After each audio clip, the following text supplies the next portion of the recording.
Welcome to Reddit roast number 48. Mal, great to see you again. Great to see you, Sam. So for those who are new, unfamiliar, Reddit roasts, Mal and I will go into the profiles that we found on Reddit, and we will try and dissect these and roast them and basically give these candidates a better understanding of whether they have a credible chance at the programs they're applying to, whether they should be thinking about different programs, and whether there are some gaps in their profile that they can easily fill to make their profile stronger for the profiles they're targeting. So looking forward to digging into it. Mal, who have we got today? So today we have a climate tech engineer who is also in the military. We've got a deferred MBA applicant who does fly fishing in his spare time. Someone who shares my employment history with you, Sam. So I'm looking forward to a really thorough roast. And we've Mhm. also got a consultant who has a passion for turning businesses around and a bonus discussion where you'll get some insider insights on the latest trends in the MBA world. Are we ready for our first profile of the day, Sam? Brilliant. Let's get into profile one. Profile one.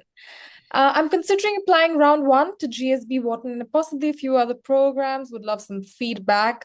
Background mostly in climate tech and international development, education, BSc, environmental science and anthropology. Graduated with with the equivalent of a 4.0 GPA from a top university in my country. GRE 323 on a practice test. So OP hasn't taken the GRE yet. Mhm. We'll take it soon. Experienced field manager for an agricultural community development NGO in rural Africa. Research fellow at a sustainable development lab at a well-known university. Project focused in rural India. Currently 2 years at a climate tech startup working on smart infrastructure repair. Promoted after 1 year to a technical leadership role and have led projects across Europe and Asia. Military, was a staff sergeant in a combat unit. And now looking to build a stronger business acumen so I can move into more impactful roles in climate tech and start my own projects in the future. Interested in schools with strong climate or sustainability MBA tracks, and that includes GSB and Wharton. What do you think, Sam, then, of this profile? Yeah, okay. Let's start academically then. 4.0 GPA, I think I saw. Yeah, 4.0 GPA. So that's an awesome start, obviously. It sounds like from a quite a well-reputed country, university, but it's not in the US. So business schools will not directly take that score. It's an equivalent.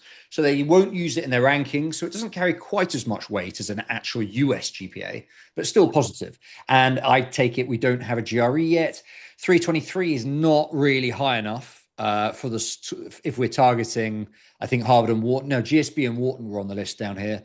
Um, I don't think 323 is enough, so OP's doing the right thing there to take that again. In terms of professional, now I see a here, currently 2 years at a climate tech startup. Role is fairly engineering heavy. That's cool. Promoted after a year to a technical leadership role. So the promotion will act in OP's favor. And the climate tech industry generally is a pretty sexy industry at the moment. And it's an industry that is quite a common pre-MBA feeder industry. So that definitely helps. I don't know in terms of the number of years of work experience in total, but Mhm. if there's 2 years at the current role and has a couple of, maybe 1 year at each of these, maybe 3 or 4 years. So I think in terms of work experience, we're at roughly the right place in OP's career. So that's really, really nice.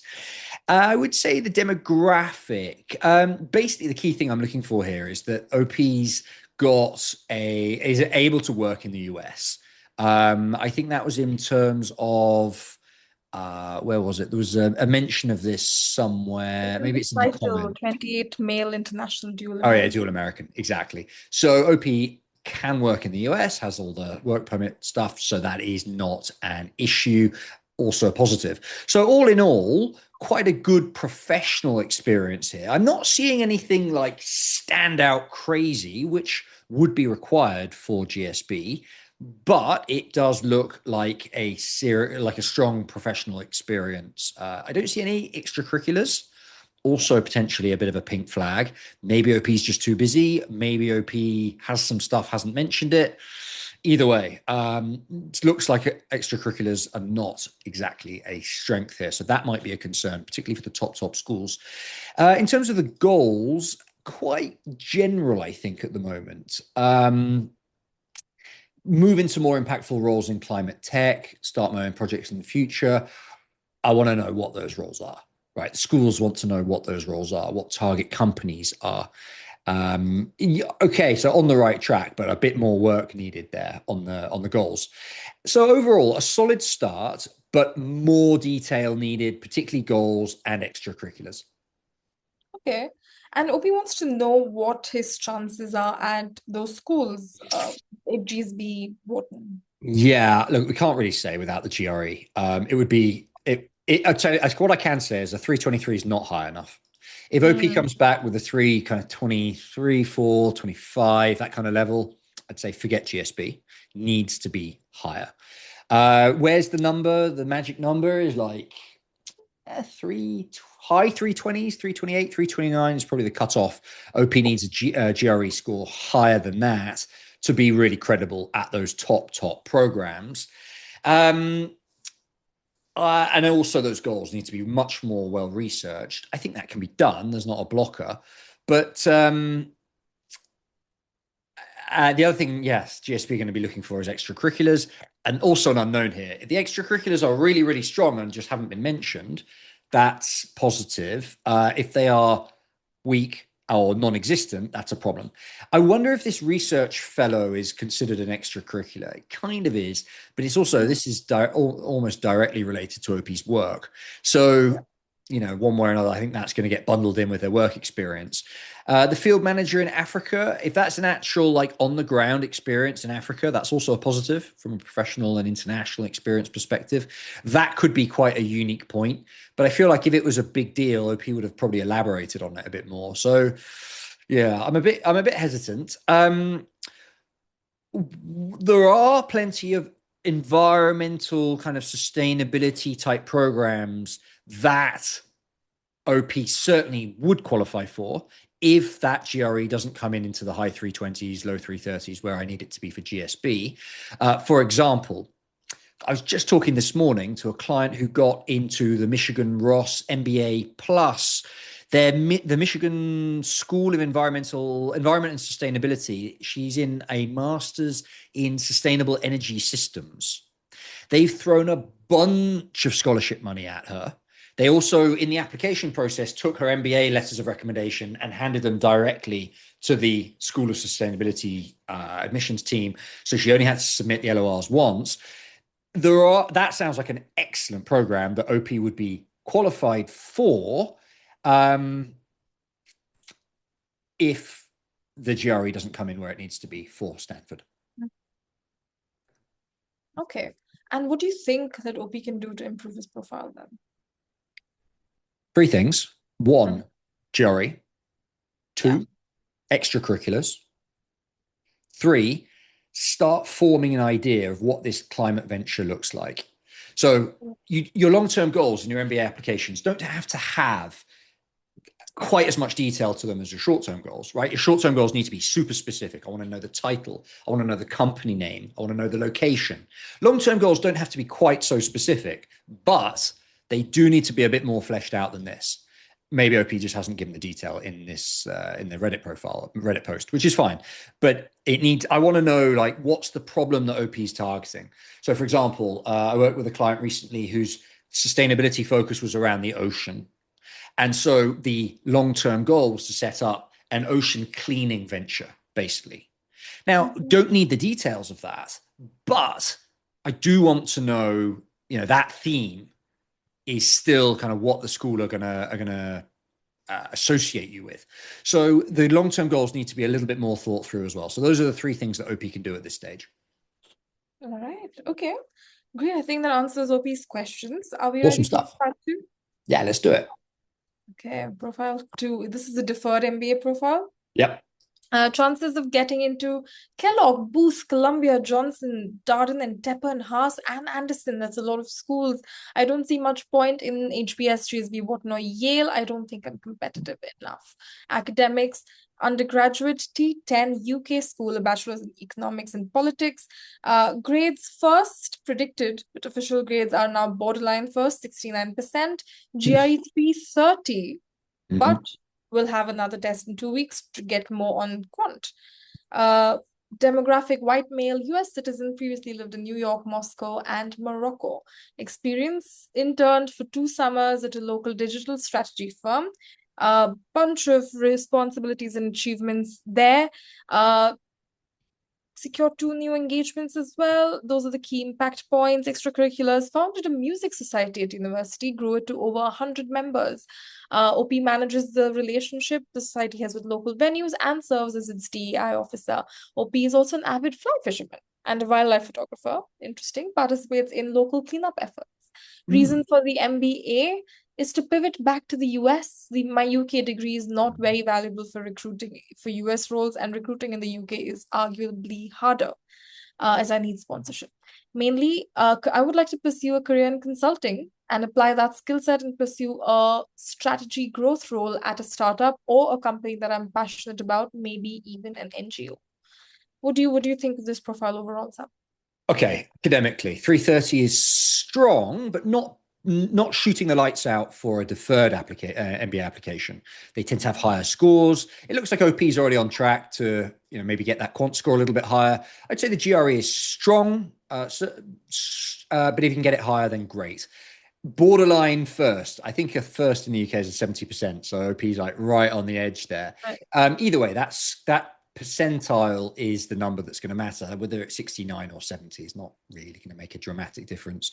Either way, academics strong, potentially going to get stronger. I like that the GRE is quant leaning as well. Schools will like that, right? That quant. Ideally, you want your GRE score and GMAT score to be a little bit stronger on the quant than the verbal. Yeah, if possible. If it's going to lean one way, that's the best. Okay, demographic. Relatively ORM, right? White, male, but US citizen, so no issues with visas and that sort of work permits and that sort of thing. Schools will like that. In terms of professional, lots of work experience for a deferred application, right? 2 internships, has all sorts of interesting what looks like sort of own self-building entrepreneurship experience, and representing a firm at an AI event. This is sort of, you could frame this as leadership potentially in the stories. This is really, really good for a deferred application. I think it's probably OP's strongest aspect. I like the leadership experience within the music society. Always interesting to put together an application based on music. Music can lead to some really nice leadership stories potentially, and I think this is a great example of that. I like this fly fisherman stuff. Schools will like that as an interest. I wonder if that can be maybe built up, and we can talk about what that looks like. So overall, a strong profile, international experience as well that is mentioned here. That can certainly be a positive if OP decides wants to write essays around that. He can do, particularly, it's actually the European and UK schools that really value that, but the US schools will like it as well. And then in terms of goals, let's talk about these goals a little bit. Pursuing consulting as a starting point to build a skill set before pivoting and applying that to something OP's passionate about is a really solid career narrative. I would just make sure that OP is leaning more towards the latter. In other words, for the stories that OP is using and the kind of the goals that OP is focusing on should really be this strategy and growth roller to startup. That seems to be where OP is really passionate. And make it clear that the consulting role is there to build a set of skills and a foundation to reach the ultimate goal. That is a classic post-MBA route. The schools won't mind that as long as you're transparent about it. Then yeah, that'll work well. So look, for a deferred application, there's a lot going for this profile. Yeah. All right. And what are OP's chances at all of those schools? OP's mentioned quite a few schools up there. Yeah, in a good spot. I don't think OP should self-select out of HBS, GSB, and Wharton, Yale. I don't think, not a guarantee, but there's nothing on that profile that says, you can't get into HBS or Wharton, for example. The scores are high enough. The interest, the professional experience is outstanding for his age. I'm not saying there's a guarantee, but definitely don't self-select out of those schools. I'm looking at this and thinking this is an M7 profile. Top of the M7, maybe. Middle of the M7, likely. And then, I would say the sort of Dardens, Teppers, Haas, treat those as safety. But to be blunt, as a deferred applicant, if you get into only sort of a Darden, Haas, Anderson level, I wouldn't blame you for being like, I'm not going to do this, not going to pay a deposit, and to roll the dice again in 3 or 4 years' time as a full-time MBA applicant. Or maybe make the deposit and keep that offer up your sleeve, but then reapply, because I do think OP is an M7 candidate. All right. And what do you think OP can do to improve his profile at this point? A couple of key things. One, this consulting goal for the short term, they're going to really like if you can show that you've already made some moves towards that goal. For example, attending case competitions, starting to network with the consultancies, whether that's Big Four, MBB. Maybe there's a specific set of consultancies like tech-focused boutique consultancies that align with the long-term goals a bit more. Whatever, start that networking, start that process. They will really like that, and that will be a really good signal for OP to show that he's serious about these goals. The other thing is, I mentioned this a bit before, and I'd like to build on it. These cleanups and the Fisherman stuff that OP is doing, there might be an opportunity to turn this into a bigger point. At the moment, I'm envisioning this as on the last line of the resume, there's an interests line, which is generally 1 or 2 lines of text on the resume. And OP could put wildlife photographer and fly fisherman in the interest line. But if OP was to, for example, help lead these cleanup efforts, that could then move into a leadership section of the resume where OP could have the name of the organization, title, dates, several bullet points about what OP has done, such as organized schedule and allocation of volunteers to 3 cleanup efforts in XYZ area. And then you can really use that to do a lot more lifting on your resume. Yeah. Again, it depends on how focused OP is on that, whether that makes up a big part of the role. But if, OP is passionate about NGOs, and there might be a way that the cleanup efforts can form part of a wider, bigger narrative here. I just, off the top of my head, if OP wanted to pursue a sort of sustainability NGO narrative, well, obviously participating in local cleanup efforts can really play into that as well. So build this out is that's the second thing I would encourage OP to do. Okay. All right. That's all for OP. Should we go on to our next profile then? Yeah, let's do it. Profile 3. Now, profile 24, female Indian national applying to NUS, HEC, or INSEAD, BTech in IT with an 8.79 CGPA, 2 diplomas from IIT Madras in programming and data science, 8.22 CGPA, GMAT 655. Some experience there, 3 years, 8 months at Société Générale. I believe that is where you worked, Sam. Good pronunciation, Mel. Work history associate there for 2 years. A data scientist since April last year, promoted in under 2 years, youngest on the team. Team minimum is 3 years. Also appointed stream lead for a new domain. Extracurriculars. First place in the hackathon at SocGen. Second place in another hackathon. Youngest trainer at, I have no idea what the abbreviation stands for. Maybe you could help me. I can't. Some sort of structured internal program. Yeah, for something. For DST mystified sessions. Also, GARP risk and AI exam will be held in April this year. LOR from a skip level manager who already wrote an LOR for OP's MIM application that she didn't pursue. Goals, short term, first PM founding product role at an early stage AI startup in Singapore.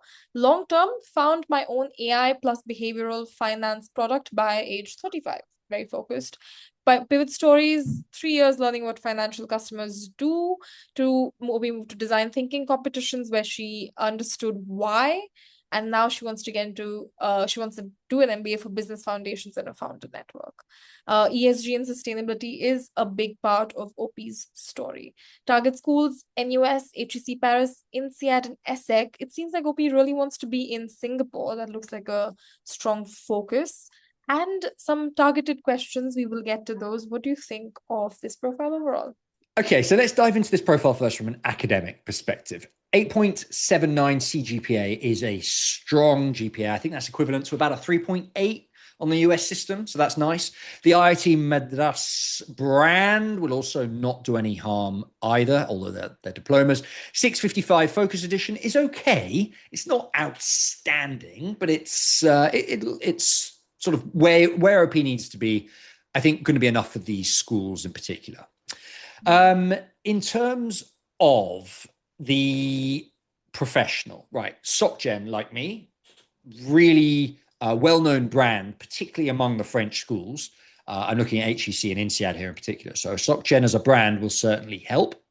Within the role, it looks like OP is focused on, has had a middle office role. So for those who aren't aware of what this kind of means, within a bank, you have front office that's client facing, middle office that's sort of supporting the front office, and a back office, which is sort of functions that exist in like all companies, like HR, that sort of thing. So OP's in a mid-office role, and at 3 years and 8 months of work experience is at exactly the right point in her career for an MBA. So that's awesome. Within that, the promotions look good, and the leadership responsibility for new engagements and new projects also will be taken positively. So that's on the professional side. Now, building into that is these extras. I don't think OP means extracurriculars here, because these are basically an extension of OP's main role. The ESG hackathon at SocGen is an interesting add-on and can certainly play a part in OP's narrative, but I don't see any real extracurriculars here. That might be a bit of a concern. In terms of the goals, really, really interesting goals. I love how specific these are, right? I spend so many roasts saying, oh, you need to be more specific. You need to be more specific about your goals. Well, OP has been super, super specific, and I love it, and the schools will love it as well. Maybe for the long-term goal, arguably a bit too specific. 30, like by 35, like found my own AI behavioral finance products. You don't know what the landscape's going to look like. The rate of change in AI at the moment is wild. I would say that's maybe a little bit too specific for a long-term goal, but I love where your head's at. And yeah, OP, that's a really good way of thinking about this. Overall, ORM profile in terms of background, being Indian national, is going to be seen as you're going to be in a very competitive bucket. But for the industry that OP's in, she's done really well. I think it's a strong profile. Okay. And OP has some I think OP is just very specific about things. The questions are also incredibly targeted. Is 3 years genuinely a problem at NUS or HEC? So OP says she has documented early promotion plus lead, but the NUS average is 5 or 6 years. Yeah, it's true. These programs do have a slightly higher work experience average, basically because they're shorter programs, or put simply. But I don't think that 3 years, because I count 3 years at 8 months, I think she said, right here, 3 years and 8 months at the start of the program.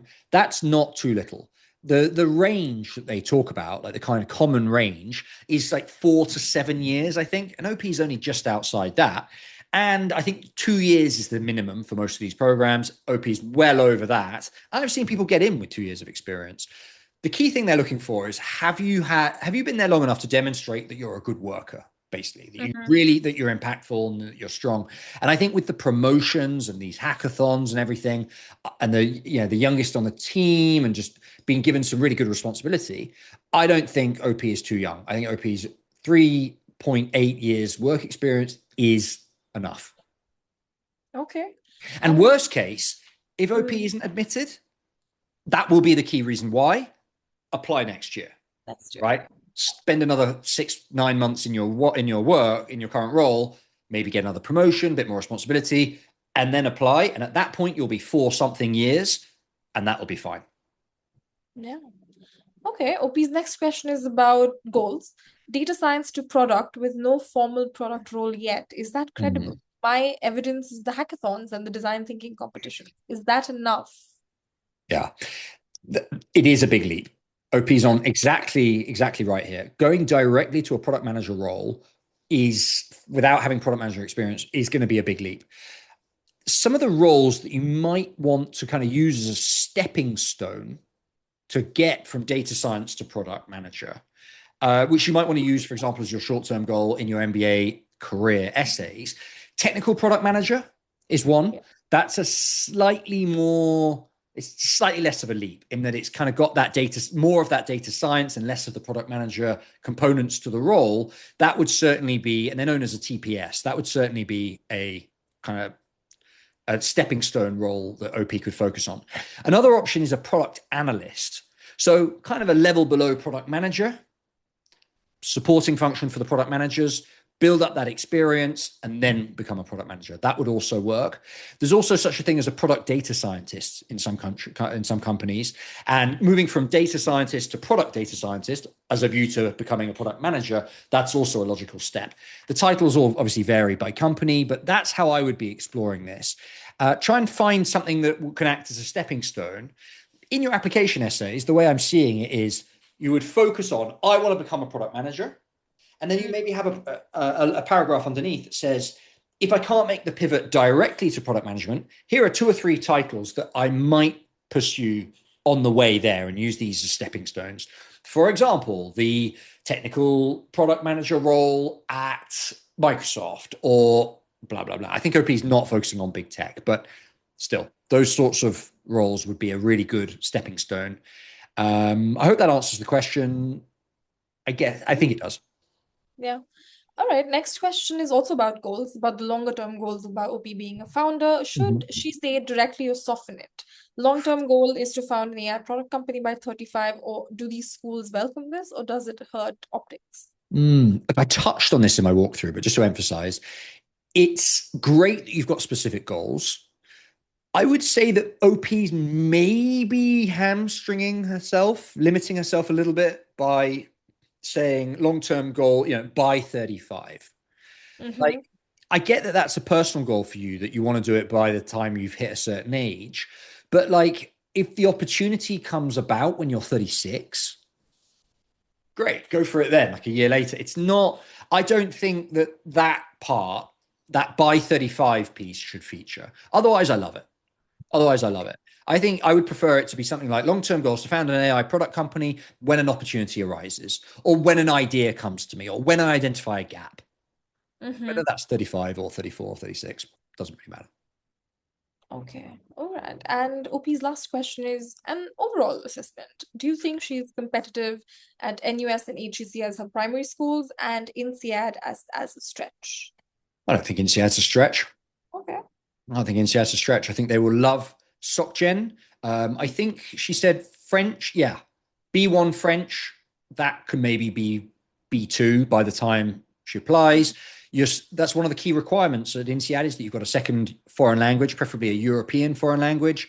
That would make the OP could then frame English, language 1, French, language 2, and perhaps has a Hindi or something, an Indian language as well. That those 3 languages would be a great, would tick the boxes for INSEAD. I don't think you should treat INSEAD as a stretch. I think you should treat that as plan A with HEC and NUS as your backups / scholarship plays potentially. Okay. All right. That's all of OP's questions. Should we move Good. on to our profile 4? Yep. OP, if you'd like to help put that application together for INSEAD, I think would be a really good fit there in terms of the SocGen background, etc. Feel free to get in touch. Okay, let's move on to the next profile. All right. Next profile.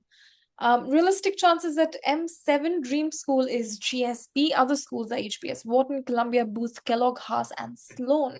Hoping to apply in round one or round two next cycle, in the upcoming cycle. Profile Canadian, 26 male, engineering degree from a top two Canadian university, 3.45 GPA with a 770 GMAT, 3 years of experience in consulting at Big Four, strategy, standard promotion, 2 years. But OP says that he hasn't been able to build a strong connection with any recommenders, so won't probably have any standout recommendations. Outside of work, OP's has general partnered two multifamily real estate acquisitions, bought and exited a gas station, and started a digital marketing company. Volunteering, also started a club at university, a charity during high school, but nothing since. Probably area of improvement. Post MBA goals, PE, VC, or entrepreneurship. What do you think, Sam? Yeah, let's go through this normal structure, right? Academically, 3.45 GPA is not great. 770 GMAT is great. So I think those two average out. I think that opens the doors to the M7s academically sound for sure. Maybe if there's a particular gap for that, a particular reason for that slightly low GPA. Maybe there was a health issue or something that contributed to that. Might be worth mentioning in the optional essay. But yeah, academically solid for sure. The 770 in particular is wow. Okay, professional. The big thing here, yeah, Big Four strategy. So on the one hand, great foundation for an MBA, really solid skills, skill base, but so many Big Four consultants applying to top business schools, to these M7s. So you're in a very, very crowded bucket. The promotion helps, although, as you said, it's standard promotion. It's nothing exceptional. Still helps a little bit. What's going to really matter is that you can distinguish your application from the millions of other consultants in Big Fours who are applying. Particularly for GSB, you've got to have something really unique to break into GSB. They don't have that many consultants generally, but for you to get in from a Big Four, not an MBB, you got to have something really special to break into in there. We'll talk about whether that's realistic. Okay, in terms of demographic, Canadian male, neutral, not too many, but also not necessarily going to have US work permit. So that could be a bit of an issue depending on how the landscape looks in the next few years. Extracurricular, this gas station venture is super interesting. That you could frame that as an extracurricular and as I decided to dive into this opportunity, learn something on the job, make a bit of money on the way. Loads of lessons that are going to come out of that. I think if you can frame that as an extracurricular, it could be super, super interesting. Goals. I say this quite often. I'll say it again. Product PE/VC, private equity, venture capital, is not an ideal post MBA goal unless you've already been through a rotation program at ideally an investment bank. It's a very, very nepotistic industry, private equity, venture capital. And nearly always, when you look on the job descriptions, they will say rotation program at an investment bank preferred. So I'm a little bit cautious on those goals, although they do make sense given OP's experience. I can see why, but I'm not sure whether that is what you should be putting on your application necessarily. I think there was a comment somewhere about an MBB offer as well. Did I get that right, Mal? I think that was in the comments of OP's. Yeah. Yeah, OP's put it in one of the comments down below. Here we go. So, plot twist. OP has an MBB offer, which he thinks he's going to turn down to pursue my real interests, as he puts it. Okay. If you want to break into PVC and you haven't been through a rotation program at an investment bank, the next best thing is MBB, hardcore MBB training.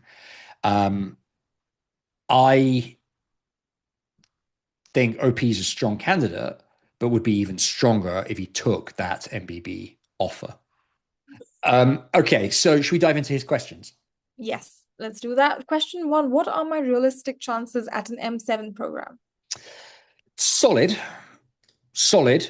Gonna depend on whether you can frame those extracurriculars well. Really, like, can you bring a community or leadership element into those extracurriculars? That'll be a big part. It'll also depend on this recommender, which we don't know. OP has raised this as a potential issue, and it will depend on whether you take that MBB offer. I think if you take an MBB offer, M7's most certainly on the cards. Okay. And let's go into the comments and read some more of OP's Uh-huh. there. So we've got this comment that says, my interests, hobbies, side hustles could help me differentiate, those being my real estate gas station venture, my digital marketing business. They seem scattered, but the common thread is that they were all based in finding a gap in the market. So with my goals being entrepreneurship, OP, I think this is pretty aligned. Please let me know what you think. Yeah, it does sound like OP is going to frame that gas station venture as an extracurricular, and that's great.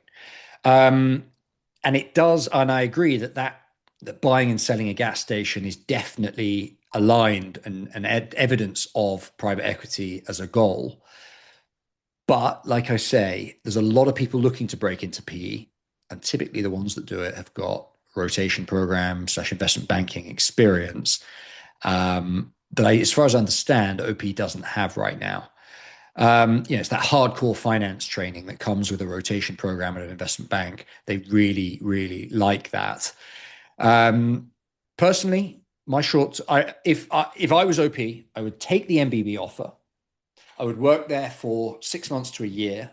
I would apply for MBA programs with that MBB on the resume, and then you could potentially put PE as a post MBA goal. But if not, you could put investment banking with a view to moving into PE. That would also make sense. Yeah. Okay. And would you have any recommendations for what OP could do till round 1 or round 2 next year to improve his chances? Take the MBB offer. I've said it. I really think that's the answer. I think you basically. I get the feeling that OP wants to like pursue his passion. And like, yeah, I agree with that. But you pursue your passion generally after you've really built your foundation. And the foundation would be the ideal foundation is MBB, MBA, and then pursue your your dream, maybe even after the rotation program. I think OP's got a little bit more to do before pursuing his dream. Great profile and is going to be successful in life. But I'm wary that if you apply now to an MBA and say, I want to break into PE, that's not going to yield results as positively as having an MBB resume and then a higher ranked MBA and then going into what you want to do. A little bit of a sort of convoluted answer there, but I think I've made my point. And is there anything else in terms of just what he can do in terms of his application? Yeah, there's the other thing that you could do to start signposting towards private equity. You've got, as far as I can see, OP has got some quite or very relevant, very good real world experience towards private equity, but complementing that with some really solid academic experience pre-MBA would also be valid. For example, a Coursera course in financial valuation would be super helpful. Also, the FMVA do a really good course, and I have that tab open actually because I was researching it. I've seen bankers do well with this. I've never done it myself, and I'm not getting any commission or anything from them, but I've heard that that's quite a good prep. The other thing that OP could start doing is to get this recommender situation fixed. There is a 9-month window for building out those letters, getting good recommendations. If you're going to get into GSB, you're going to have basically all of these boxes ticked. You're going to have to have great recommendations. You're going to have some personal experience some theoretical experience backing up your private equity experience, taking those courses basically. Ideally, you've got some stronger brands on your resume, such as the MBB offer. You're going to have to get everything aligned to get GSB, and that, I think, yeah, that recommendations piece is a big one. I would say that there might be an opportunity to get one LOR from one of these outside of work activities. For example, somebody you worked with on that transaction of the gas station. That might mean you only need one LOR from your current role. That might make it a little bit easier. Also, if you GP'd these two multi-family real estate acquisitions, there might be somebody you could get a recommendation from there as well. That might take some of the pressure off from the LOR from Big Four. Mm. All right. Okay. I think that answers all of OP's questions in the comments as well. Should we move on to Cool. our bonus discussion of today? Yeah, let's do it. It's quite open-ended. Yeah. Conversation with a B school dean. I randomly had a private conversation in an industry context with the dean of a T30 school. Here are some of the points I want to share. International applications are down. They expect a noticeable percentage point drop in international students in a new class. Applications are also down slightly, but they don't have any difficulty filling the class with qualified applicants, and loan changes are not expected to have a big impact. Industry partners are telling them that AI education is important, and the school is in the process of determining how to bring AI into the curriculum even more for this fall. And they're also spending more on adding AI-focused faculty. There was also real concern that industry partners are expecting to hire fewer MBAs, and there will be fewer internships in the next few years. But the B schools aren't really increasing their MBA program size; they're keeping it the same. I know we did a blog about this recently as well as a Reddit post. What do you have some thoughts on this? Yeah, I'm going to use this opportunity to shill my blog, to shill my post that I put out recently, because I addressed a lot of these topics. And so I'll touch on them one at a time. So the first one, on OP's point about the applications being down, I can flesh that out a little bit. There've been reports gone out that MBA applications in round one and round two of this year, 2025, 26, are down 20 to 30%. So that's a combination of international applicants not wanting to apply to the US because they're not sure they'll be able to get work authorization afterwards. That's the sort of function of political changes. And domestic applicants who are worried about leaving their current job to go and do an MBA, unsure that they'll be able to get a new job after the MBA. So just employment concerns again. So 20 to 30% drop in round one and round two applications is what Poets and Quants are writing about, and is consistent with what that dean is saying there. Couple of things that this means, kind of knock-on effects to think about here. The first is that if there are less MBA applicants in round two in particular, it has made round two less competitive. I've seen a handful of our clients get 5 out of 5 interviews so far. We haven't heard back from many schools yet where we are in the round, but 5 interviews out of 5 applications is a really high hit rate that we've seen in round two. The other thing is, in the Wharton TBDs that we did in round one, the admit rate from the TBDs was remarkably high this year, 7 out of 8. So all of that to say that our anecdotal evidence that we're seeing on our side backs up this idea that a 20 to 30-ish% drop in MBA applications is perfectly plausible.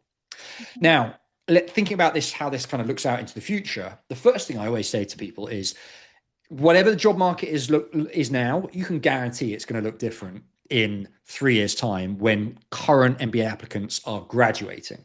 So don't read too much into it. Arguably, if there's a recession now and it lasts 2 years, we'll be coming out of that recession in 3 years' time. So don't read too much into the current state of the employment market. Do what's right for you. But that said, I really do think we are heading into a recession right now. I was an investment banker before and spent a lot of my time following macro research generally. And there is a lot of indicators pointing towards a recession coming in, whether it's inflation numbers, whether it's employment numbers, GDP growth, etc. It's not looking good. So my kind of base case is recession 1, 2 years now.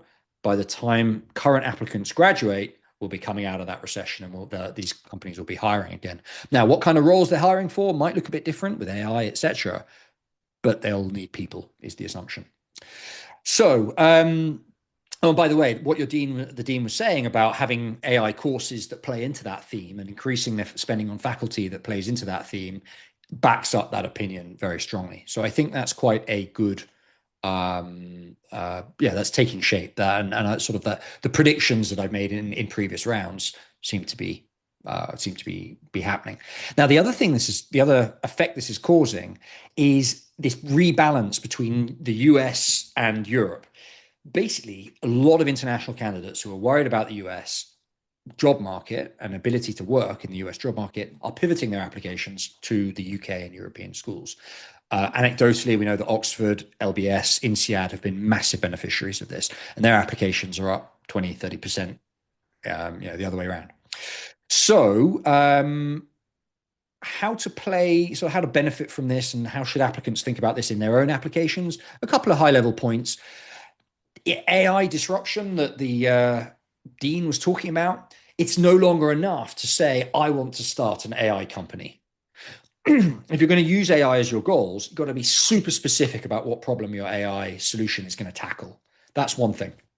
The other thing is that actually using AI in your application is becoming a bit more challenging because schools have now issued policies saying, basically, use AI for research, but don't use it to write your essays. And therefore, the chances of getting caught writing using AI going up, and that's not a good look. So be careful with that. The other thing that I would say is that as a result of the slight downtrend in terms of applications, schools are also becoming a little bit more open to negotiating scholarships to attract the best candidates. And back to that point that the dean was making around, they are still bringing in here. They have no difficulty filling the class with qualified applicants, throwing scholarship money at them if necessary. And that's sort of consistent with what we're seeing. So I think, an interesting post and certainly aligns with what we are seeing on our side as admissions consultants. Right. Okay. Great. I think that's all of our profiles for today, Sam. Thank you for that roast. Awesome. Thank you very much. If you've watched today's roast, enjoyed the roast, a couple of things you can do: like and subscribe to our channel to get notifications whenever we roast. Mal and I typically do this every Friday. You can also get in touch if you're looking for an admissions consultant. We're currently taking on round 3 applicants and also sort of talking to round 1 applicants as well. So if you're really early in the process, get in touch. Happy to start talking about your profile and what admissions consulting would look like. And if you'd like your profile to be roasted, send it over. Mal and I are both on Reddit, and you can even comment on the YouTube video, and we will endeavor to roast your profile as well as we have roasted the profiles today. Mal, thank you very, very much, and I'll see you next week. See you next week, Sam. Cool.